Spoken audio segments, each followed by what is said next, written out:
Uleke lapha. Mhlamba ke siye la kwi-Gumba Fest ngoba lokho ngisho lento ngiyohlezi ngisho ngithi iqiniso amanga uma engaphikiswa abayiqiniso. Kwi-Gumba Fest mina alikho ibhodlela uma kukhona i-video njengamanje uthi umuntu une-video yena ebona ibhodlela lingishaya alikho ibhodlela nelangena stage alikho ibhodlela mina abantu kuthe makuhlukana unyaka u-DJ owayelapha wathatha isikhathi ukudlala ingoma kuhlukana unyaka nje qhuma ama-cricket ayike ingoma yayidlala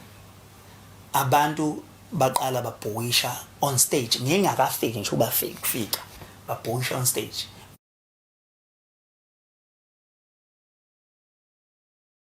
ngangene kudala eshayile uLokhuzani u12